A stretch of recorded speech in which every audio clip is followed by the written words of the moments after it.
Assim, eu não sou especialista, né, em Cuba, mas eu tive um período de um ano lá como estudante, né?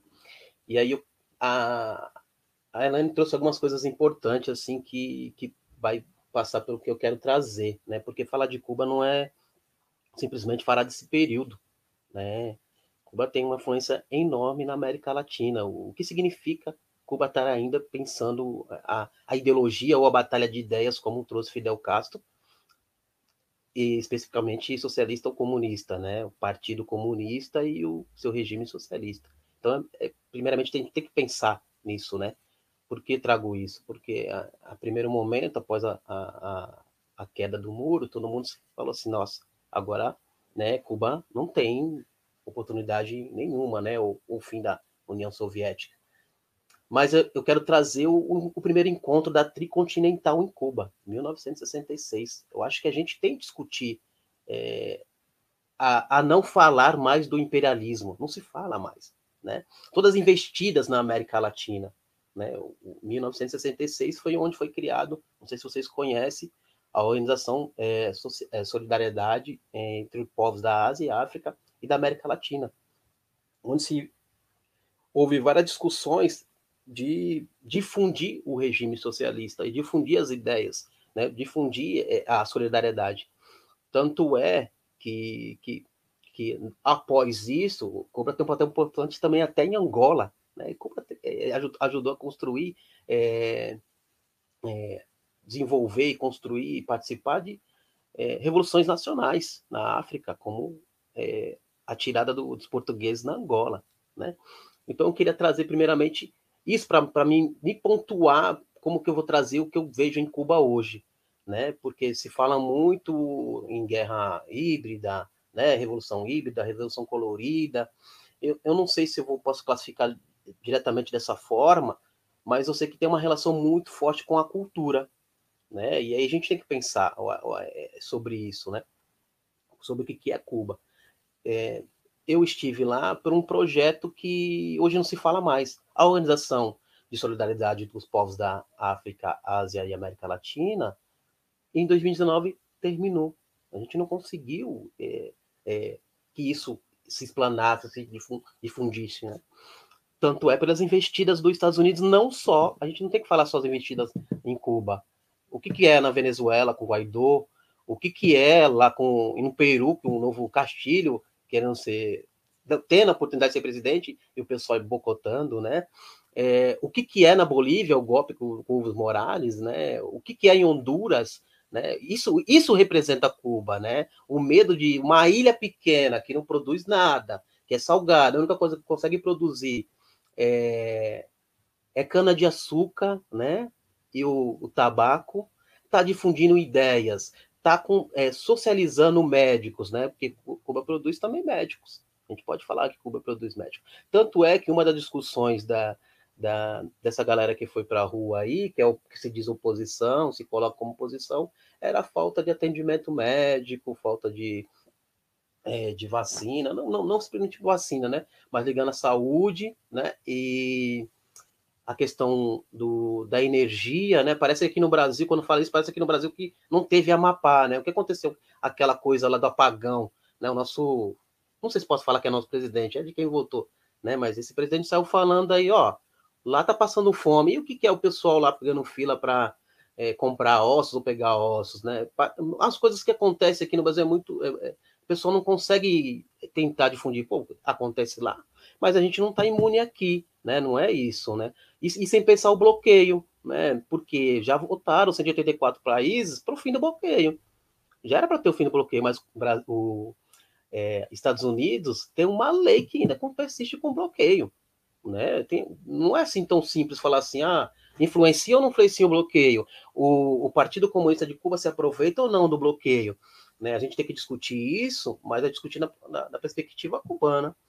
Não com investimento de 20 milhões em instituições e ONGs, que para mim, isso, como eu vou tentar raciocinar isso? Se é bloqueada para que não possa entrar recurso, eu não posso comprar nada, mas entra recurso para umas ONGs que são opositora? Essa é a minha pergunta.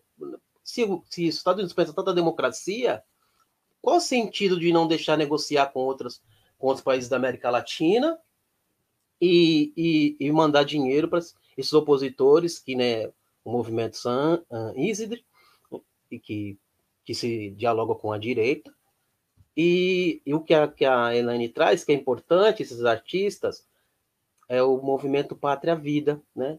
Que você for perceber, é uma coisa de destruir os símbolos revolucionários de Cuba.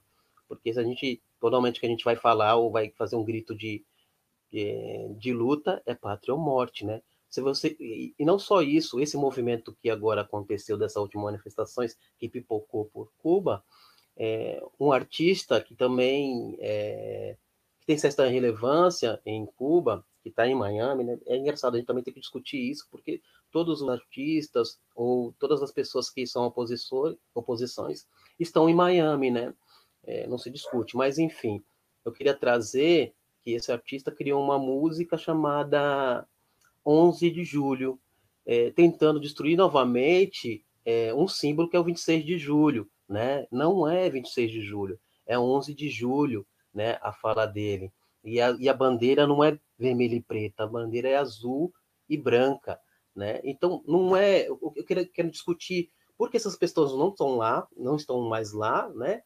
Se eram perseguidas ou não, que nem no meu tempo que eu passei lá, em 2007, é, foi através de uma política chamada Alternativa Bolivariana das Américas, a ALBA.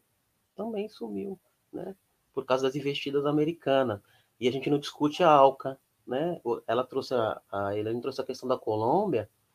E o que trouxe a ALCA para além do essa livre comércio na América Latina? A base militar na Colômbia. Não se discute isso, não é? Não se discute isso.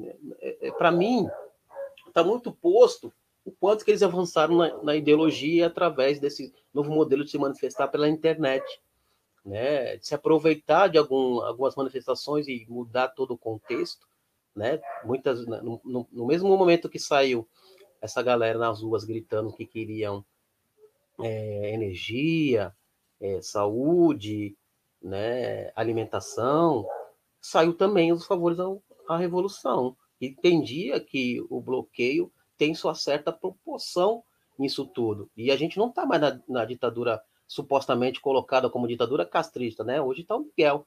Que tanta ditadura é essa, né? Que eu não entendo mais se não está mais no poder, né? Os Castro, a família Castro não está mais no poder, né?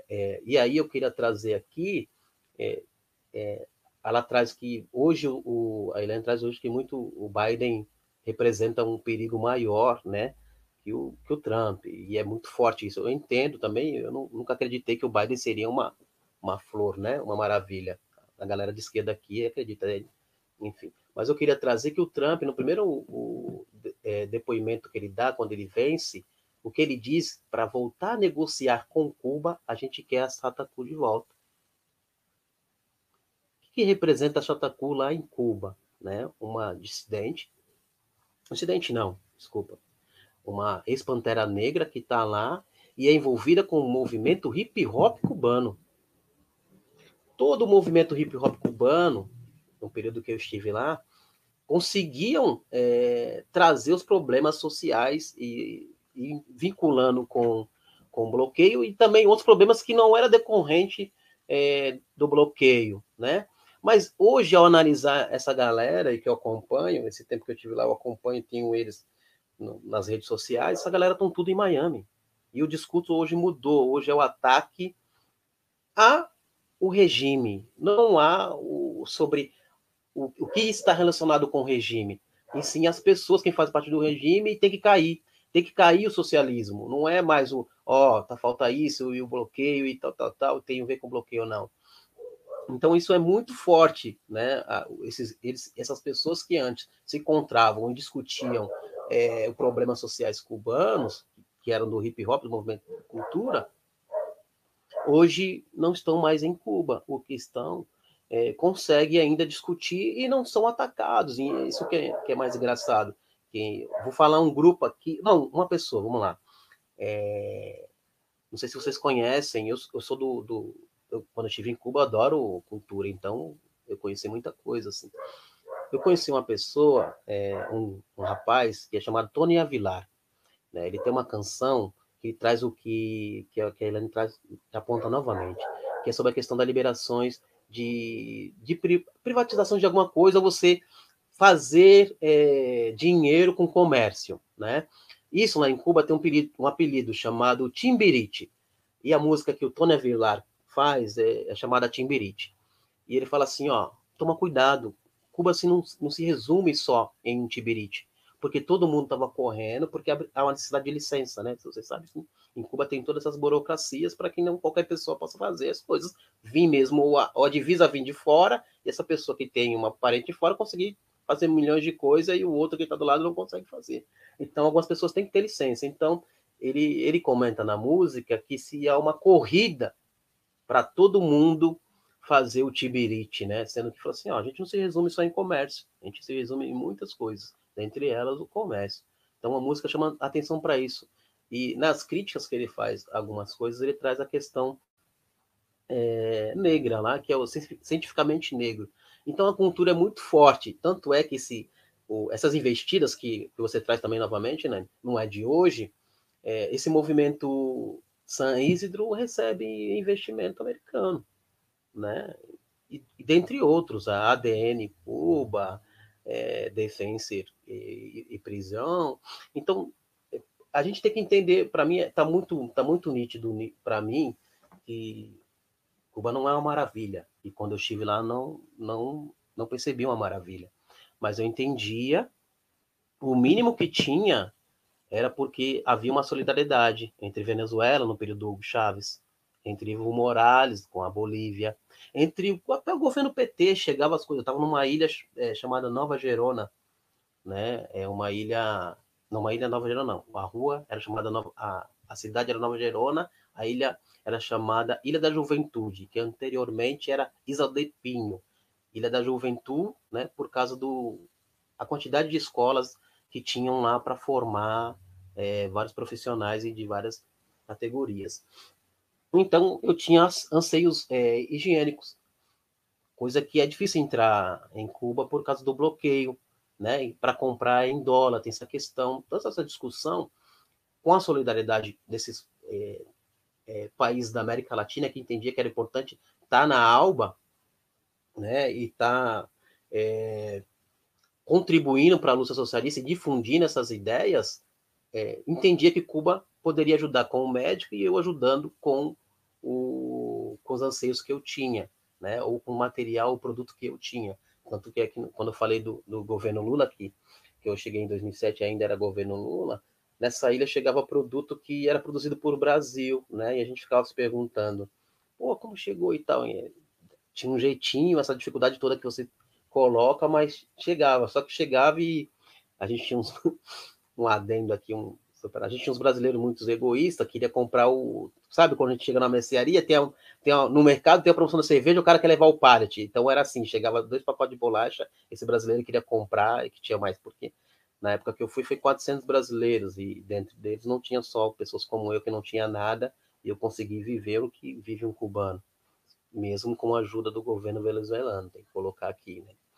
Que eu tinha um teto para colocar na minha cabeça, tinha toda a estrutura de estudo. E todo cubano tem uma estrutura de estudo também. Então, basicamente, eu quero trazer isso, né? A gente discutir isso, que é esse investimento essa investida dos Estados Unidos na América Latina todinha, e a gente não discute isso. Esse é o ponto para mim, entendeu? Porque Cuba, já que é do cubanos, eles que têm que fazer a revolução. Revolução é assim, uma frase muito emblemática deles. Revolução é cambiar tudo que deve ser cambiado por nós.